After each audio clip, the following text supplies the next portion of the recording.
In a city where dreams rise like skyscrapers and fall like forgotten raindrops, lived a young woman whose smile could light up even the darkest alleys. Amara wasn't rich, but her hands could create beauty from nothing. She stitched more than just fabric, she stitched dignity into every thread. Zara was our only family, young, wild, and addicted to everything Amara feared: parties, promises, and pretty lies. They say love comes like a whisper, but Jide came in like a song the heart couldn't ignore.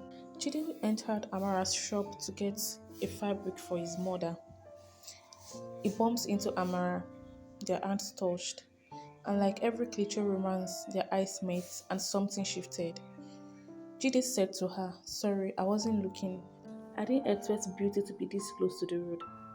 Amara smiled and answered him, "We are lucky I'm not charging extra for that line." From fittings to flowers, Jide kept coming, not for clothes, but for company. He didn't care that she lived modestly. He loved how she never took off that necklace, always clutching it when she was nervous. But what the city didn't know was that Amara wasn't born Amara, and that necklace wasn't just old. It was a key to a memory buried so deep. Not even love had touched it. Judy was in love, the real kind, the one that scares even the strong. So he planned a surprise with petals and a ring. But just as she opened her mouth to say yes, she looked over his shoulder and froze. Mama Nkechi, the neighbor staring coldly at the necklace on Amara's chest. The next day, Mama Nkechi came uninvited. She sat on Amara's couch and dropped a sentence that split Amara's world into two.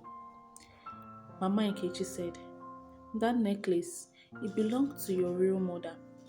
You were stolen from her." Amara's hands trembled. Zara dropped her glass and silence swallowed the house like a funeral drum. And just when it all couldn't get worse, Zara confessed she knew all along.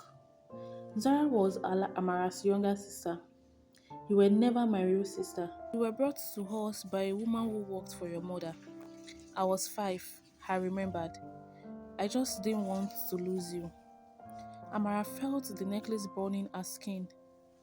Everything she knew was a lie wrapped in love. She didn't tell Jide. She couldn't. She vanished like a shadow in the night, leaving only a note and the necklace on his pillow. After Mara disappeared, Jide was not the same. The city continued to move. Taxis still honked. Preachers still shouted at street corners, but for him, time paused. Zara searched every corner, not just for Amara, but for her own redemption. Far from the city, in a quiet compound where birds replaced horns and goats replaced generators, Amara sat in silence, stirring again, but this time with no soul in it. One afternoon, a stranger arrived. He handed her a sealed letter and left without saying a word. The name on the letter was Mama Hope. It echoed in her heart like a distant drumbeat coming home.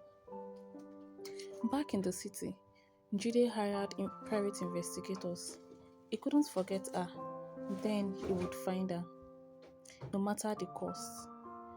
Jide said to the private investigators, "If I find her and she doesn't want me again, I will let go, but not without trying." Amara's real mother, now older, weaker, sits in a wheelchair. She's surrounded by silence and regret.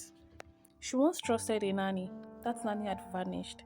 For 28 years, she kept her daughter's photo beside her heart, praying. Fate, as always, weaved her threads in silence. Today's investigator finally found Amara in a village 2 towns away. Jide arrives in the village in a dusty car, steps out and sees Amara teaching children. Their eyes meet, frozen. No words, just tears, and 1,000 emotions crashing between them. Amara said, "You shouldn't have come." Then Jide replied her, "I didn't come to take you back. I came to return your necklace." That night, Amara wore the necklace again for the first time in months. It didn't feel heavy anymore. It felt like the truth. When Amara finally entered the hospital room, Mama Ho looked up, weak, then whispered, Chioma.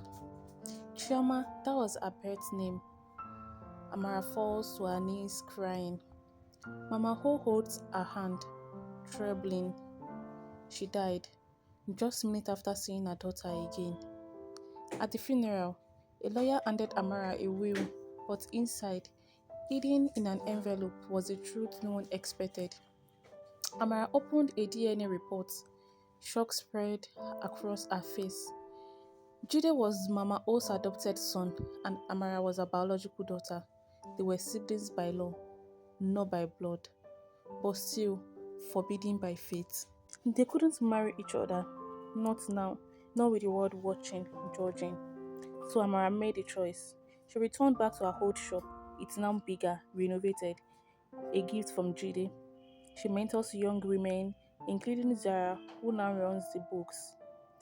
Jide moves abroad. They loved deeply, but love doesn't always mean together. Sometimes it means letting go and holding on in silence. And that's it, guys. Thanks for watching. Don't forget to like, subscribe to our YouTube channel, and share with your loved ones. See you in our next video.